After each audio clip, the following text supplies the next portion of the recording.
This week on the Men at the Movies podcast, we explore the deeper themes of the movie Aliens. We contrast the characteristics of godly femininity and masculinity with the signs of toxic femininity and masculinity. The toxic examples are driven by scarcity, treating life like a zero-sum game by manipulating and sacrificing others to get what they want. But Ripley demonstrates the ability to empower others while being empowered herself. She finds strength in her vulnerability and is willing to sacrifice herself to protect others. We're tiptoeing through this topic like walking through a cave full of facehugger eggs. Join us as we discover God's truth in this movie. The movies and stories we love are gateways to see ourselves and God in new ways. Every great story borrows its power from a larger story. The story that's written on our hearts and woven into the fabric of our very being.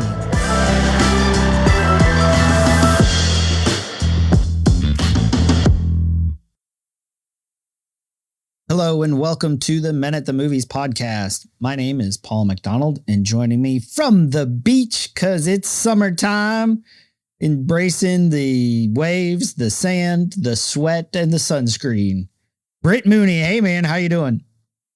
I'm doing well. I was reminded today of the best piece of beach advice that I have gotten, which is stay out of the sun. Especially as a white Irish dude, that is probably a good thing to remember. No, is that you put the sunscreen on your feet before you leave the house. And then you put it back on, and then you put it on again, because it's often the feet that get the worst burns because we kind of forget about the feet. No, you got to remember the feet. Got to remember what they've forgotten. No, man, it's been awesome. It's been good to get away. Our anniversary is coming up this weekend, so we wanted to just kind of get away, the two of us. And Becca was saying on the way down, she said, "When was the last time you and I just went away, just you and me?" And I said, man, it was right before the lockdowns hit in 2020 and COVID. It was like February or March, like a week or two right before, and we were able to get away. And I'm telling you, man, it's been great. And it's a beautiful place, and what a blessing we're able to come here. It's good.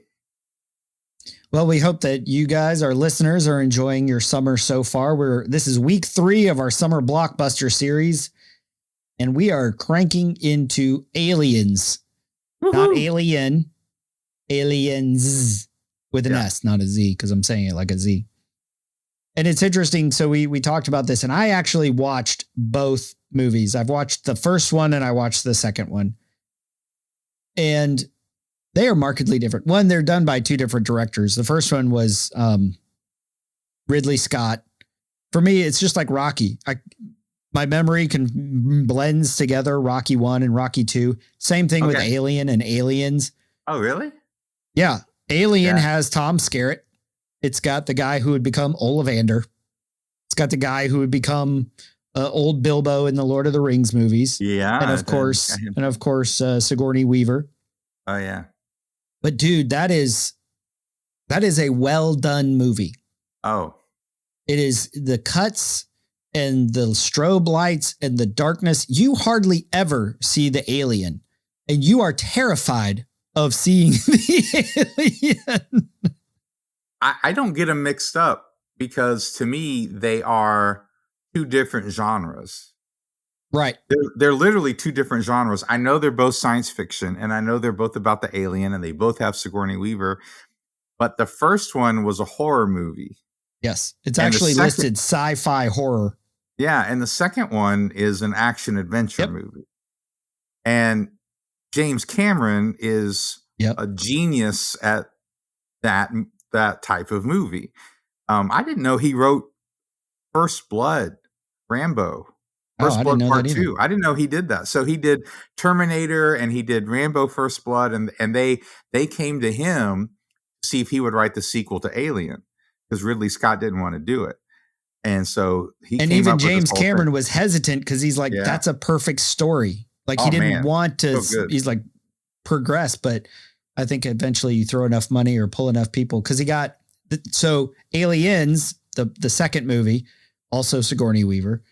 It's got Paul Reiser. It's got Bill Paxton. Game over, man. Game over, man. He's the whiner. He's supposed to be like he's the comic relief, really. He's supposed to be, but he's really annoying. He's not really. But it's got Michael Biehn, who was also Michael Biehn from Terminator. Yep. Yeah. So weirdly enough, this is a back-to-back James Cameron and Sigourney Weaver, because last week we did Avatar. You guys listened to Avatar with me and Patrick. That's right. She was in that too. Yeah. So we're big fans of both James Cameron and Sigourney Weaver.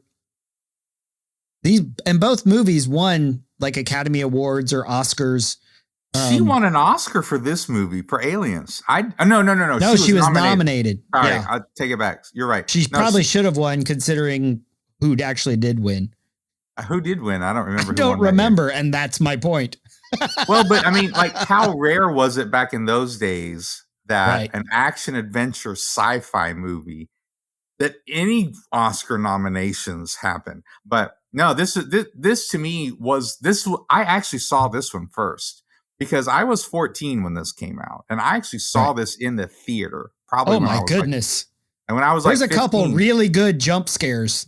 Oh my God! But it was such an amazing action movie that, like, we loved it. Like, as a kid, we were like, this was it. And later on, I went back and watched Alien, because they do a good job in this movie kind of giving you a little bit of a recap. Like, this is kind of what happened in the last movie. Right. They didn't say movie, but this is kind of what happened in the last story. But I think that's one reason why this movie works so well as a sequel, is that it is so different in tone and in story and genre. Is so different. They weren't trying to repeat the first one. And James Cameron didn't try to be Ridley Scott, because nobody can be Ridley Scott. He's just himself. Like, you just can't do that. And so he just did his own thing.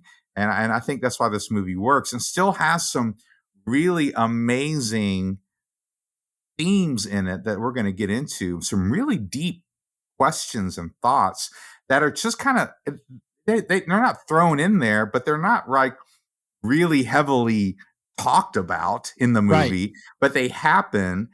And there's some really cool stuff that I think we can get into with it. So Britt and I are going to break off. If you want to hear the first question, you're going to have to go to our YouTube channel at Men at the Movies on the YouTube. We'll put a link in the show notes. But Britt and I are going to discuss, sort of because it's sort of separate from the main topic, we're going to discuss who's the real bad guy in the movie. Is it the aliens, or is it Paul Reiser's character Burke? And so if you want to hear our discussion on that, head over to our YouTube channel after you finish listening to the podcast. Otherwise, we're just going to crank back up, and we're going to talk and start diving into some of this deep content, which can be a little challenging for two dudes to discuss. So, Britt, the deeper ideas, I did a little research because I like geeking out a little bit, but it was interesting to me that motherhood was one of the big themes of the movie that I really didn't notice until afterwards. And so what we're going to do, we're going to talk about this movie as a frame. And the reason that we had wanted to discuss that question of who's the bigger bad guy is because what we see in Burke is toxic, what we call toxic masculinity. What we see in Hicks and Bishop is godly, strong masculinity.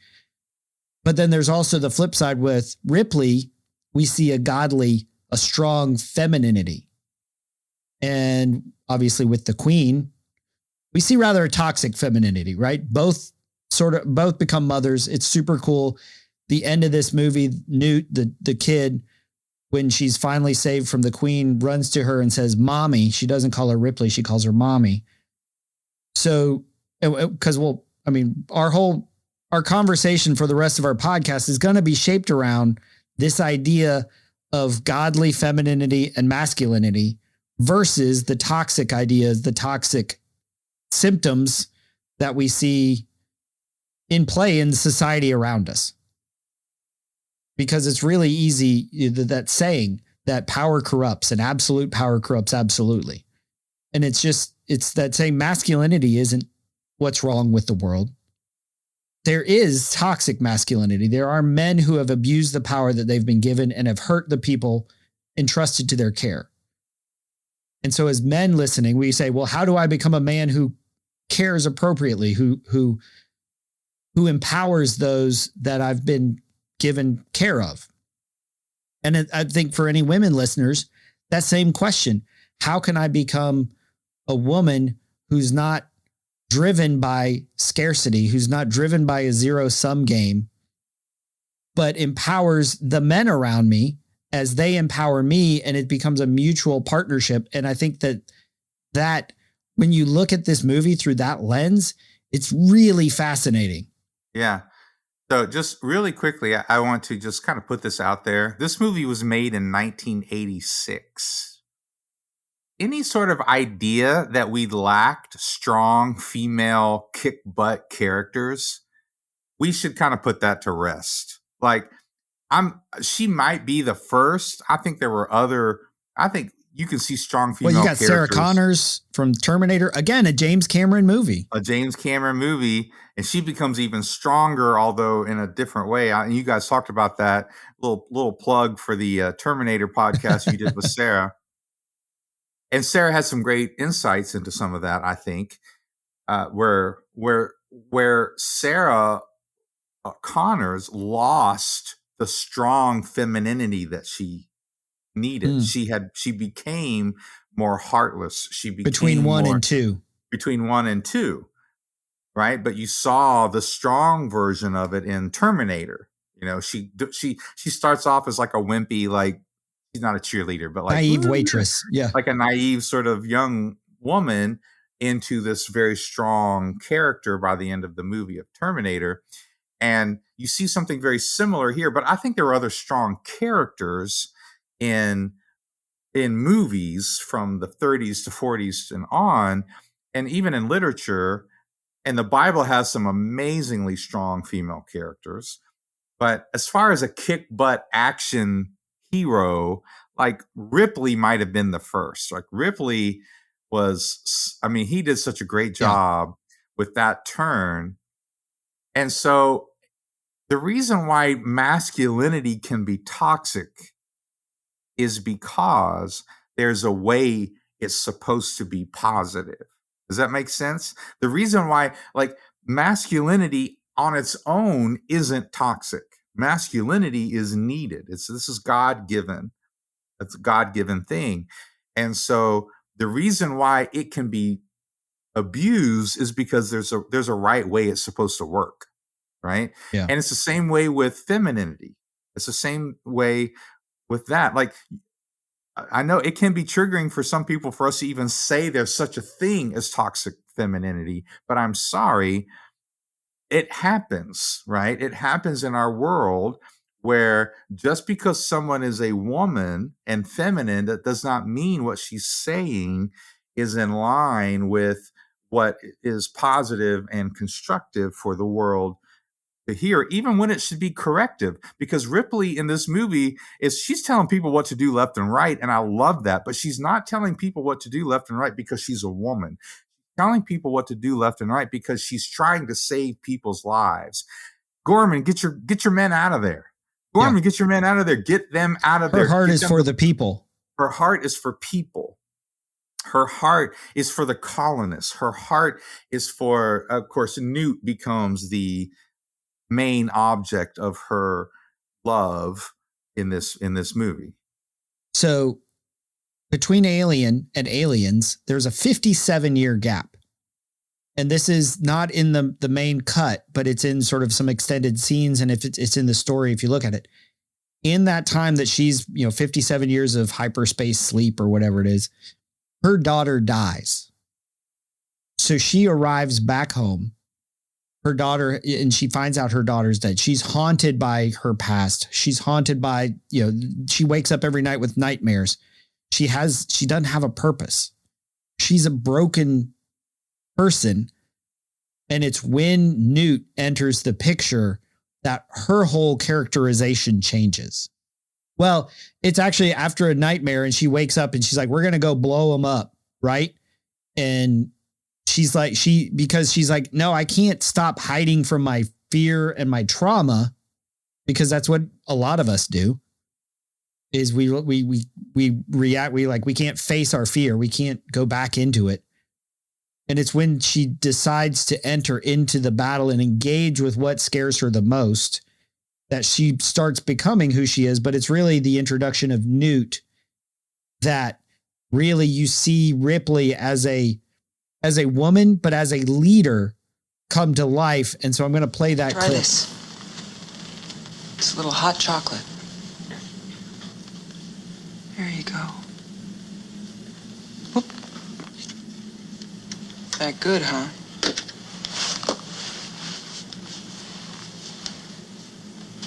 Uh-oh. I made a clean spot here. Now I've done it. Guess I'll have to do the whole thing. Hard to believe there's a little girl under all this. And a pretty one, too. You don't talk much, do you? Oh, I don't know how you managed to stay alive. But you're one brave kid, Rebecca.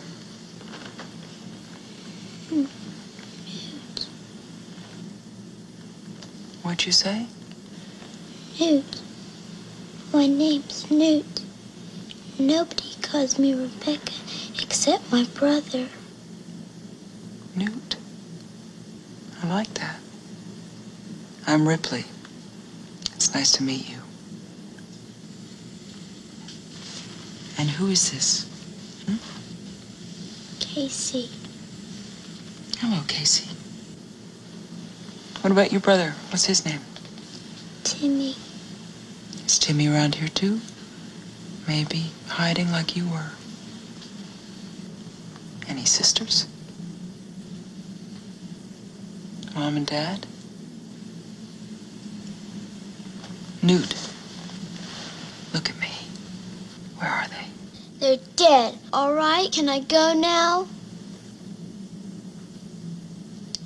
I'm sorry, Newt. Don't you think you'd be safer here with us? These people are here to protect you. They're soldiers. It won't make any difference. And I think in a lot of ways, Ripley sees herself in Newt as scared, as hiding, as it's not going to do any good. But I loved how how Ripley engaged with Newt. And in many ways, I think it's how God engages with us. You know, she said, oh, you know, as she's wiping off her face, there's a pretty girl under here. You're very brave. Oh, your name is Newt. Let me call you by your name. Asks about friends, you know, the little doll's head and her family, gets to the truth that her family's dead. Like Newt has to share that with her. But her response isn't just well, that's an answer. Like Ripley said, I'm sorry. Right. For what she's gone through. And, you know, that's really what triggers I think part of the empowers Ripley to become the leader that she is, but also gives her a greater purpose in her assignment. Because a lot of men have written movies, right? You have a male main character, and the female or the child in the story brings about a softness to the hardened man. Does that make sense? Like the child brings out a softness. Baby Yoda with the Mandalorian, and then you had, you know, just there's all sorts of ways we see this, but it's also why there's a lot of times a romantic love story in the middle of these very masculine sort of action movies, right?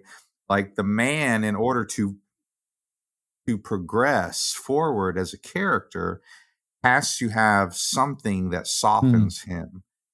He has to become vulnerable. He has to become vulnerable, all this stuff. So, but what Cameron does in this movie is in order for Ripley, because now it's a female main character, in order for Ripley to move forward, she needs something that awakens back her femininity, because she's become hardened because of the trauma that she has endured and that she's come out of. She's become hardened. She's become whatever. She has to re-experience that somehow. And that ends up making her even stronger. And then what Michael Biehn ends up doing is he brings the masculine into her femininity. I don't know if that makes sense. But what Michael Biehn does is she's re-experiencing her femininity, her mothering instinct, the mama bear instinct. That's what I wrote down. She becomes a mama bear in this movie, which is why it's so universal. If any of you ever are married to one or have seen a mother get into the mama bear moment, like, yes, she does it in the movie with a flamethrower and a machine gun and grenades, but it's a mama bear moment, okay? It's a mama bear moment. But what Michael Biehn's character, Hicks, what he does with her is because he treats her like an equal in the midst of the crisis. He says, okay, since you're in this crisis with me, I'm not going to put you like in a tower where I have to protect you. You might have to protect yourself. So let me show you how the machine gun works. And she says, what are these? He goes, oh, those are grenades. And she goes, and he's almost not going to show her. And she goes, if you're going to show me everything. And so he does. And that's a very kind of important arc for her character, because what Newt does is Newt kind of reawakens this softness in her. And in the midst of a crisis, she takes time to emotionally connect with this person. And that has great value, because here's what happens in crisis a lot of times is we think we don't have time for this. We don't have time for this. We don't have time for this. We don't have time for this. We can be like Bill Paxton, as annoying as he is in the movie. We're all screwed, man. That's what Game we're gonna over. do, man. like I would really love to know what that audition was like. Like, can you be as annoying as you possibly can? Here's some lines. Just because it's just the same lines throughout the same attitude. We're all gonna die. We're all gonna die. But so in a crisis, instead of reacting like that, and she does react like it's urgent several times in the movie. It's not like she doesn't realize how urgent it is. She might be the only one who does realize how urgent it is, right? And yet she still takes time to connect with this person emotionally. And that is strength. So when I say strong femininity, I don't mean power over other people. When I say strong masculinity, I don't mean power over other people. That's not strength. That's weakness. That's insecurity. For me to have power over another person, that does not show strength. That shows weakness. And that's not God's strength. Because if anyone could make us do stuff, it's God, and he doesn't. Right. And so that's not but he's the strongest one there is. And so we have to use that as our model and see that her waiting for Newt to express herself and then she says, I'm so sorry that happened to you. Because I think with toxic masculinity and toxic femininity, it is treated like a zero-sum game. If I feel less than, I need more power, but in order to get more power, you're going to have less. My wife and I watch the show Peaky Blinders, and it's a show. It's set in like 1920s London, and sort of like the mob, and the music's awesome. And And so, but there was this scene as like 20s, you're dealing with women's rights and stuff like that, and the factory workers and all this stuff that's going on. And there was a scene where the woman, sort of the female union representative, is talking to Tommy, who owns the factory. And she said, well, did you know that the female factory workers make 10 cents less an hour than the male factory workers? And his response was, well, we can't have that. They need to make the same amount. His solution yeah. His solution was to raise the women's workers by 5 cents an hour and reduce the men's by 5 cents an hour. And the union rep was like, this is not going to go well. But he didn't care, because by doing that, he made the women the bad guy in this scenario. Like he didn't have to lose money by paying the women more. He wasn't going to cut them all, because that would definitely be bad. But by sort of having them meet in the middle, by playing that zero sum game, like he turned it. And that's an example of the toxicness. It's, if I give up my power, that means I have less so that you can have more. Or if I need more power, I need to take some of yours. But with Ripley, what we see in that scene where they do an attack on the hive, almost everyone dies. And her response is, and after they sort of retreat and lick their wounds, and she's like, we got to go up to space and nuke them all. And Paul Reiser's character is like, that's a multi-million-dollar facility. Money's involved. And her response isn't to sort of get in a pissing contest with him, which is what you see a lot. No, I'm right. No, I'm right. No, that back and forth. She said, I don't think it's your call, because this is a military mission and Corporal Hicks is now in charge because the other two guys are dead. So she empowered Hicks. She didn't try to take that power on herself. She empowered Hicks to make that call, to make the decision. And he had all the information. He's Michael Biehn. So of course he's going to make the right decision. But so much of the toxicness of both sides of this, and you might, and I like what you said earlier, Britt, about the idea that toxic femininity even exists. And it's the same thing with masculinity. It's neither good nor bad. It's just a role, an identification, and how we're used. Like we talk about language, there's no good or bad words. It's how we're using it. And our words used to hurt people, then those shouldn't be said. And that's the same thing. Is your femininity, is your masculinity being used to help others? Is it in service to others? Or are you using it to empower others?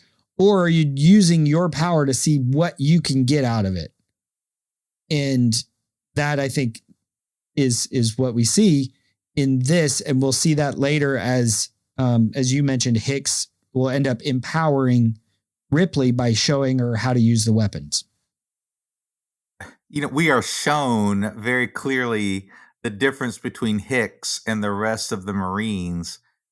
It's almost like a Jesus in the boat moment when it's rocky and they're going through and they're like, somebody wake Hicks up. Like everyone else is like hanging on for dear life and he's just sleeping through it.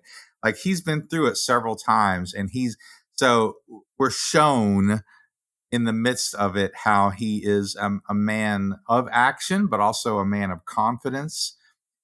And here's the thing, because I talked about this with my wife after I watched the movie, and I was talking with her about what I was seeing in the midst of this movie. And she said, it takes a very secure man to empower a woman like that. It actually takes, that's what I said. It's not weakness. Because Hudson wasn't doing it. Hudson wasn't doing it.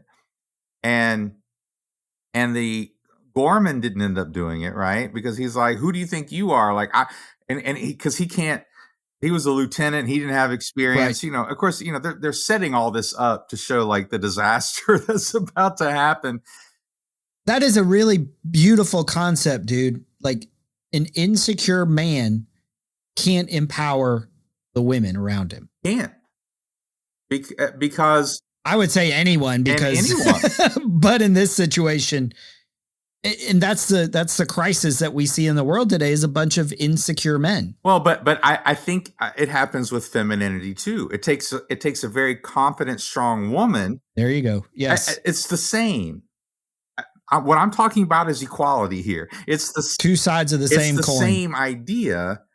She has a role in our culture, in her family, in her life, in the world, in the workplace, in corporate America. She has a place and a voice too.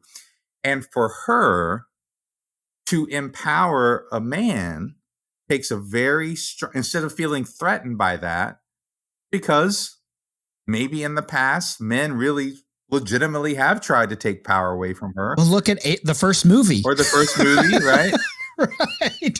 But for men too, I mean, women can be very toxic. And so for the man, there could be examples in his life of a domineering mother or a very manipulative, critical mother or something like, but yeah, so it can happen both ways. And so it takes a very confident person to say, hey, look, I'm going to empower you because I believe you have value. That's why we empower people, because we empower people well, for two reasons. Because having power over people will not get you the intimacy and the connection and the community that you are seeking. It will not get you there. And I don't care if you're a woman or a man. I have known women as a pastor, and I have told them, you are acting out of fear and you're trying to control everybody, because a woman's greatest fear is abandonment. This is a gross generalization. There are men with this fear too. And a man's greatest fear is failure. There are women. My wife has a fear of failure too. Okay. She's a perfectionist. So this is a gross generalization, and I can have a fear of abandonment at times. Right. But so just in general, a woman's greatest fear is abandonment. So she tries to control people to get them to stay, but that control only pushes them away, because nobody likes to be controlled. So the toxic femininity gets her the opposite of what she's really after, which is intimacy and connection and community. Same thing happens with a man. He's trying to control the woman at home, just be barefoot and pregnant or whatever. He's trying to control the kids. What he's trying to do is achieve something, but he ends up losing everything. Burke in this movie does the same thing. He's isolated, alone, and faces the basically what he's trying to get. Basically his goal. He faces sort of what he's pursuing, and it kills him. Yeah. So let's look at the toxic femininity in this movie, just to look at it. I mean, if we're going to say that that's the alien. Hang on. Because I want to go there, but I wanted to touch on one thing real quickly. Mm-hmm. Because what you see, we've seen vulnerability from Ripley dealing with Newt, dealing with Hicks by empowering him. And then we see it in that scene that you mentioned with the weapons training. Right. Because she has to receive the training. Hicks has to receive her empowerment. He doesn't respond. Don't tell me what to do. I know I'm in charge. Back off, woman. Right. Like, that's not how and she doesn't respond. Don't tell me how to use a gun. I don't need your help. That's not, again, that would have been a toxic relationship. But what we see is you're required to be vulnerable. And in order to be vulnerable, you have to be strong. Well, and in order to be vulnerable, you have to believe you're on the same team. And they did. Burke did not believe he was on everybody's team and they were all on his team. Like he was fighting a different battle, which was one of deception.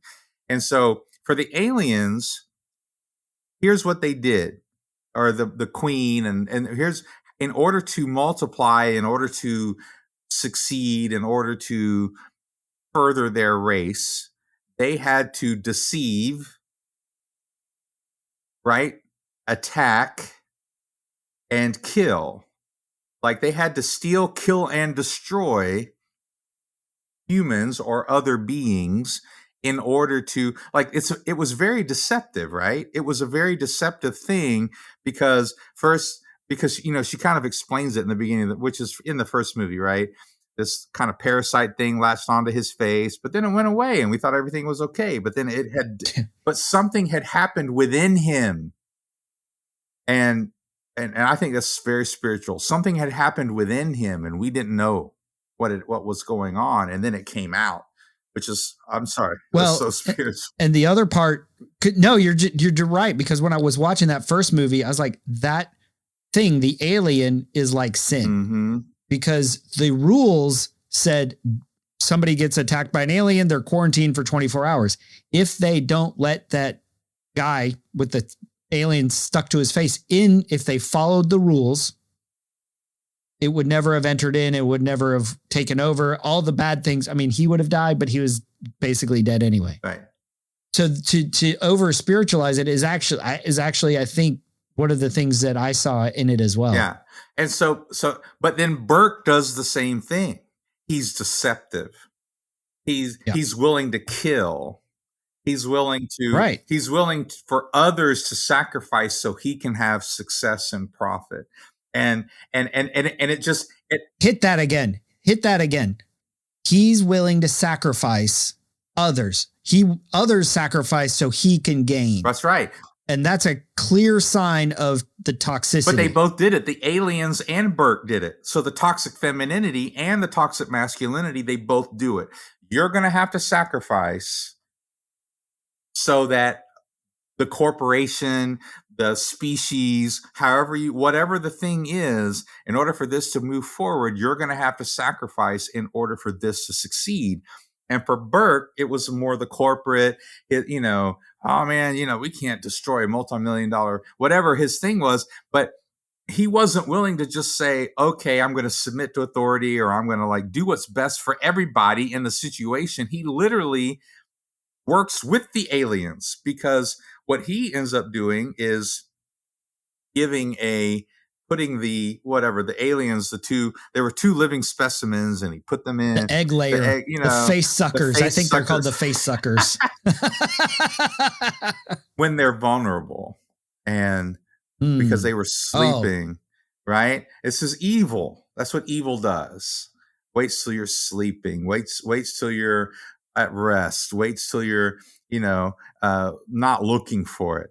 And so that's the toxic. And so we see these things, and I'd like to get to that scene with Hicks and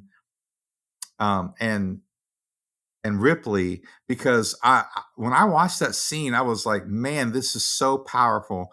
Because as we listen to this scene, listen at how they are acting like they're on the same team, and they're on the same team. This is important because they both believe in the same enemy.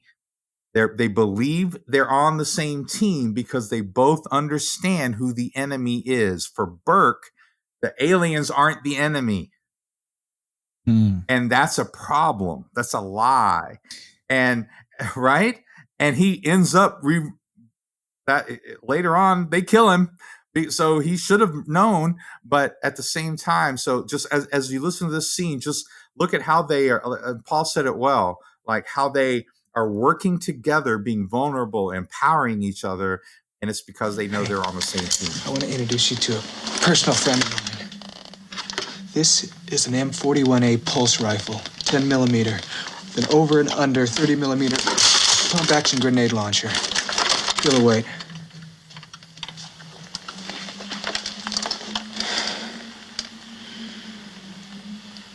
Okay, what do I do? Okay, pull it in tight here. All right. Lean into it. Mm-hmm. All right, now we'll kick some. All right, when the counter reads 0 here, I press this up? That's right. All right, get another one in quick. Slap it in hard. Right. You're ready to rock and roll. What's this? That's the grenade launcher. I don't think you want to mess with that. You started this. Show me everything. I can handle myself. Yeah, I noticed. What is really cool about that scene that I didn't pull with the clip, it starts with, you need to get some rest. That's what Hicks told Ripley. Like, you need to get some rest but I don't want you going off alone, unarmed. You need to know how to use this. Right. And that I loved what you had mentioned about how Burke attacked them while they were vulnerable. That response to vulnerability. We're scared to be vulnerable because we're afraid people are going to attack us when we're vulnerable. That's so good. Good. And Hicks is like, you need to get sleep. She receives it.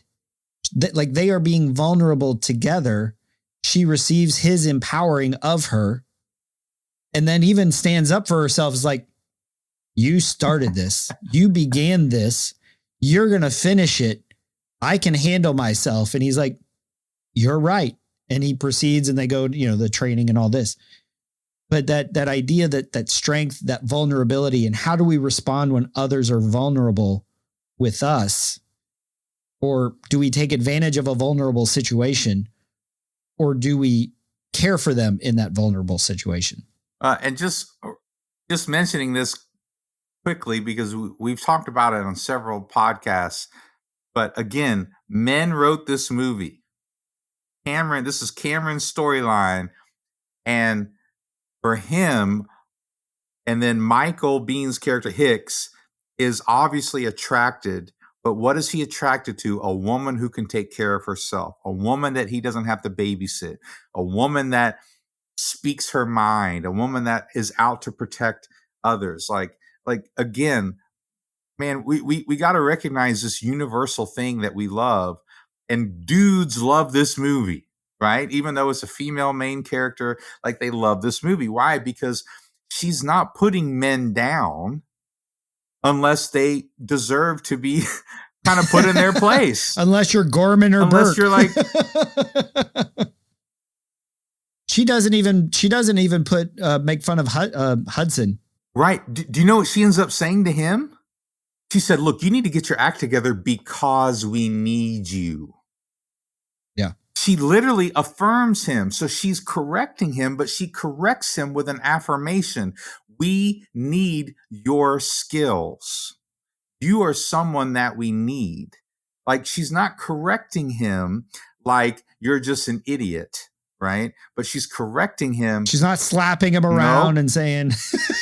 She's not calling him a piece of crap. She's not like drill sergeant kind of with him. Right. But she does correct him. But what I love about that scene that you mentioned where she empowers Hicks and she's like, it's your decision, right? Which, yeah, I'm sorry, it takes a strong woman to look at a man and say, this is your decision. I'm going to trust you with the decision. Because you know what he ends up doing?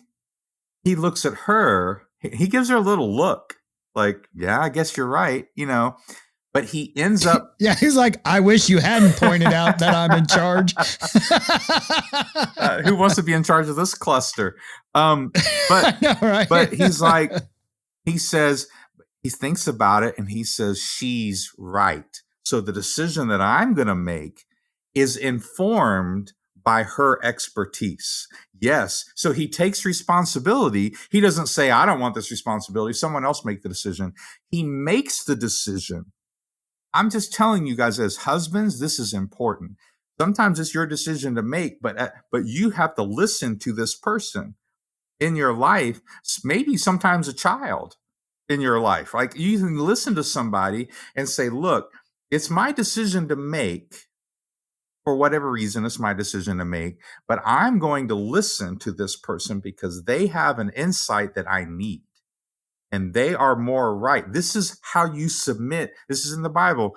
Before it talks, I think it's in Ephesians, before it talks about wives submit to your husbands and husbands love your wives as Christ loves the church. Right before that is a line that says submit one to another. Now, what does that mean? Does that mean let other people do whatever the crap they want? That's not what Paul's talking about. Paul's saying, what do you submit to? You submit to truth. My wife speaks truth. I have to submit to that because it's truth. My child speaks truth. I have to submit to that. My pastor, if they speak a lie, I have to stand up against it. See what I mean? Like, I have to submit to truth. And if it happens to come from a movie, or it happens to come from my enemy, or it happens to come from a liberal, God forbid, or it happens to come from a conservative, God forbid, if it comes to come from anybody, if they speak truth, I have to recognize truth and say, you know what? I submit to that. And that doesn't always make you popular, because people want you to make decisions based on agendas and political positions, and they want you to make all these, but I'm telling you, there's a truth that calls us all up higher, and that's what we should do. Well, and I think in that scene, Ripley said, "It's your call." Mm-hmm. She would have followed Hicks Mm-hmm. because she knew the kind of man that he was. And it's funny you brought up that part in Ephesians about, wives, submit to your husbands love your wives. Because what I was thinking was, when Jesus interacted, because it's as Christ loves us, high standard. If your man's not like Jesus, he's not doing his job. If he's not modeling, reflecting, being a little Christ, as C.S. Lewis says, he's not doing his job. And what was one of the biggest questions Jesus would ask when he'd go up? What would you like me to do? Like, that mattered. Mm-hmm. And what we see in that scene is, honestly, Ripley was submitting to Hicks. Show me how to use this weapon. Yeah. And that's because, again, it comes back to that vulnerability, because it feels so vulnerable. And what's amazing about this movie is as it closes, she needed that. She ended up needing, because he was hurt, he was injured. Like, conveniently, the story injures him, so he can't be the action hero. So the action hero is injured, even though he was protecting her when that's how he got injured. Like, he got injured. Very similar role to his role in Terminator. Right? He prepped Sarah Connor. He preps Ripley.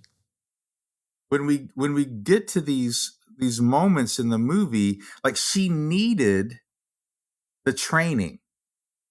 Like, she knew she needed the training, and he trained her, so she needed the training with the weapons. But you know what training she also needed was the training with the loader, right? Even though that was kind of like a punishment. Right? Because they blamed her. She comes, think about how awful this is. She comes out of trauma and they're blaming her. And they're like, she's coming to a life that her daughter has died. She's lost flight status. She's broken. She's plagued by PTSD, and she's working in as a loader. Yeah. She's doing these things. But she takes what she's been given and uses it to protect others. She uses those resources. This is the Proverbs 31 woman. I'm just telling you, she's working to protect her family. She's working to provide. She's not simply just like, well, I guess my husband will do it for me. Like, she's an active participant in the household. She's making business deals. This is Proverbs 31. Like, she's not just some roll over and let the man do everything kind of person. She is a very active, competent businesswoman, person, leader in the community. And that is in Proverbs 31. Like, what a blessing to find this woman. Not any woman, but this kind of woman. And that's why we keep seeing it in these movies, that the woman challenges the man, but doesn't challenge him to put him down. She challenges him to lift him up. I know you're better than this. You can do better. You can do more. You can do better. And so anyway, she uses all those skills at the end of the movie. Which is, I was so excited when you brought that up, because I had written that down. Because to fight for Newt, she needed these skill sets that she got when she was at her lowest point. And it reminded me of the line that my counselor and I had our session this week. And I even texted you this week, Britt. He said, as we were talking about something, he's like, we all try to make sense of tragedy. And when we get to this point towards the end of the movie, the queen is on the ship. She's got Newt and all this stuff. And she can look back and say, yeah, that sucked. That was a horrible time. Even Paul Burke is like, man, I'm glad you're keeping busy. Very condescending. Another sign of the toxicity would be the condescension. Yeah. But for her, it's like, no, I needed to do something. I need to have some purpose, even if it's just, I got to go to work to give myself something to do when I'm not having nightmares. But then it's that skill that she learned in that season that ends up saving her life. And the climactic scene, the biggest line of the movie is she gets in the loader and you're going to hear the clank. And she comes out to face her fear with strength. But the vulnerability is there because she's not fighting for herself. She's fighting for what she cares about most.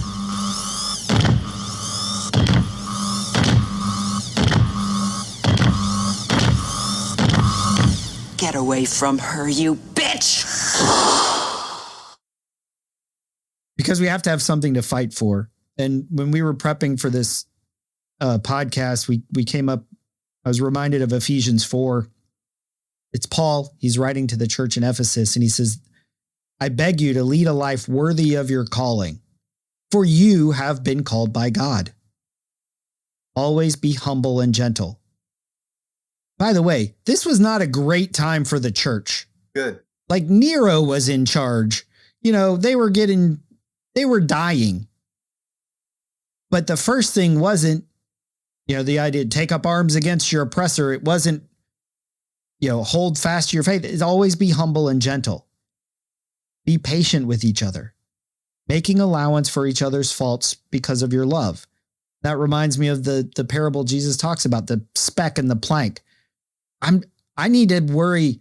Like if I get frustrated with my wife, I need to worry about what that's reflecting for my brokenness and my problems. Because if I see what's wrong with our marriage is me, but not in a shameful way, but in a healing and restorative way, then I can say, yeah, this happened. Like I was aggravated the other night because of all the stuff I have to do this week. And I was aggravated. So I was cleaning up and my wife's like, are you okay? Like I was just aggravated because there was a lot of stuff and I thought this would get done. But I actually realized I don't have that much critical stuff this week. I don't have that much necessary stuff this week. So I'm okay. I'm sorry for getting upset about something that, I didn't even talk about. But make every effort to keep yourselves united in the Spirit, binding yourselves together with peace. So good. Because what we see in the world is a lot of brokenness, a lot of toxicity. What we don't see a lot of is peace. So how can we enter into these situations where we can have our strength in vulnerability? Because her strength showed itself because she had been made vulnerable, because she cared for that person that she's fighting for. And that's, after she threw the queen out, that's when Newt came to her and called her mommy, because she had become mommy. She had become mother. She had become the embodiment of the female, of the femininity of God, really. There was at least one point in the movie where she could have given up on Newt. She could have totally given up on her. And by the way, there was a point in the movie when Hicks and Bishop could have given up on them. So again, we're seeing what real strength is. For her own survival, for her own whatever, the future of her life. She put the future of her own life at risk to save the life of an innocent. That is godly motherhood and femininity. And the same thing happened with Hicks and Bishop.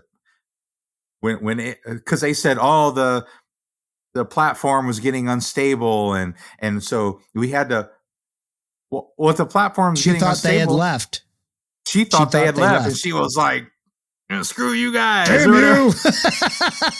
And, but they returned because they, the movie does a great job because, time's running out. By the way, when the movie says there's 15 minutes, like if you clock it, it's actually 15 minutes in the movie. Like it actually takes 15 minutes to get to that point. Like it's just beautiful. James Cameron, sort of known for his attention to detail. So good. And so so all of that to say is that Hicks and Bishop could have given up on her too and given them over, and they could have made the report. Ripley could have made the report. In order for our own survival, we had to leave the girl. We had to leave her because they left the soldiers who had gotten taken. Right? But no, this is a child, and guys, there is something godly about realizing that the potential and the beauty of children deserves to be protected. Like that should never be seen as a thing of hate when you say, I want to protect children. I want to do that. I want to help children. And so, but it's the same way with Hicks and Bishop. Bishop ends up catching her, like he's torn in half and bleeding all his white blood, which is so gross. But he reaches out and saves her. She cries out to him, Bishop, and he reaches out and saves her. Like that's strong masculinity.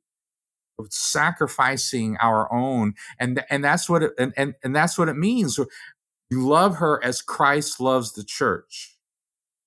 Now, when my wife and I went on our first date, and she was a believer, and I, all that stuff, and she said, I don't know about this whole marriage thing. I don't like this whole submitting to the husband or what. I don't like the whole. I said, I'll tell you what, let's trade. When we get to heaven, if we were married, I would be likened to Christ. My standard is going to be how Christ loved the church. And how Christ loved the church, Jesus did not have any position in this world. He wasn't a priest. He wasn't a politician. He literally had zero power in this world. All he had was love. And like I said before, if anyone could force us to do anything, it's God. He's got that power. But Jesus said when he washed their feet, I didn't come to make you do anything. I came to love you into relationship. And so, and one of my favorite Sunday school teachers as a teen was a woman. I know this, I know that kind of gets people. But her name was Rose Palmer. She was an old Jamaican woman, one of the wisest people I've ever known. And she's one of the most godliest people. And man, she knew the scripture and she knew truth. And she was a leader in my life. And she told me one time, she said, no woman has a problem submitting to him. No woman who loves God, that's what she said. No woman who loves God will have a problem submitting to a man who loves her like Jesus loves her. That won't be an issue. You'll be working together because she'll see it. She'll see, oh, he's not out to hurt me. He's not out to control me. He's not out to, right? He's out for my good. And I think so often the devil lies to us and makes us think that we're on different teams and makes us think that we're out to get each other. And sometimes that's because people really legitimately have been like that to us. And I'm saying, man, there is a greater enemy, and we have to, in marriages, in our culture, we have to see each other as partners and say, hey, we're on the same team. There's a much bigger enemy at play here, and we have to work together. And it's not about me or you. We have to sacrifice and be vulnerable for the sake of others. And that's what it means to be like Christ. And if the church had that, think about if the church had that testimony. Oh my God, I would love that. That would be amazing. So the question becomes, as we walk away, is the question I wrote down was how can you empower and lift up the women in your life? How can you, I love what you said, how can you wash her feet every day? In Philippians, I think it was Philippians, where it talks about Jesus did not consider equality with God something to be grasped, but humbled himself. God the creator of the universe and all of the multiverses, right? Creator of everything, runs everything, knows everything, lowered himself to become a dude, to live in the dirt. That was so beneath him. And he wasn't in a palace. He was in a stall at first. He was in a carpenter's home. And then he died. He could have called the angel armies down at any time. And he said, no, I'm not fighting for respect. I'm not fighting for your response. I am washing your feet. I'm asking you, what do you need me to do? Oh, you need me to heal you. And that's what I love about the Bible and the Christian faith, is because in that culture, in that time, women were nothing. They were property. But throughout the Bible, you see Jesus interacting with women and lifting them up. Women are the main characters of the story. Mary was the first person that saw the resurrected Christ. Right. What an honor. And he was able to walk in strength without giving into sexuality. Like he didn't need women to fill his needs. He had women, washing his feet with their hair. That's a very sensual, a very intimate moment. And he was able to walk with sexual integrity through those moments. Good. And how can we do that? How do we respond to vulnerability? Do we take advantage of it? Do we see what we can get out of it? And the question that I love as we sort of wrap up, that idea of, am I wanting others to sacrifice for me? What am I, or there's the question, what am I willing to sacrifice for those I love? Because that's what we see in this movie is an example of sacrificial love. And that's what we have to model, to be godly men and women at a time where the world is full of screaming voices. And how can we enter into that? And how can we be more concerned about our plank than the specks? Because it's the G.K. Chesterton quote when the British newspaper put out a question of what's wrong with the world today. And his response was, I am. And it's not about fixing others. It's about making ourselves more like Christ. And how can we do that? So this has been Paul McDonald and Britt Mooney, walking on eggshells through our talk of toxic masculinity and femininity, and hopefully encouraging us at this time that there's a lot of uproar in the world, and what the world needs is love, right? Just because it's a song doesn't make it untrue. So I hope you enjoyed it, and I hope you join us next time here on the Men at the Movies podcast. Something inside has been awakened. I can no longer be who I was before. But if I am no longer who I was, who am I to be?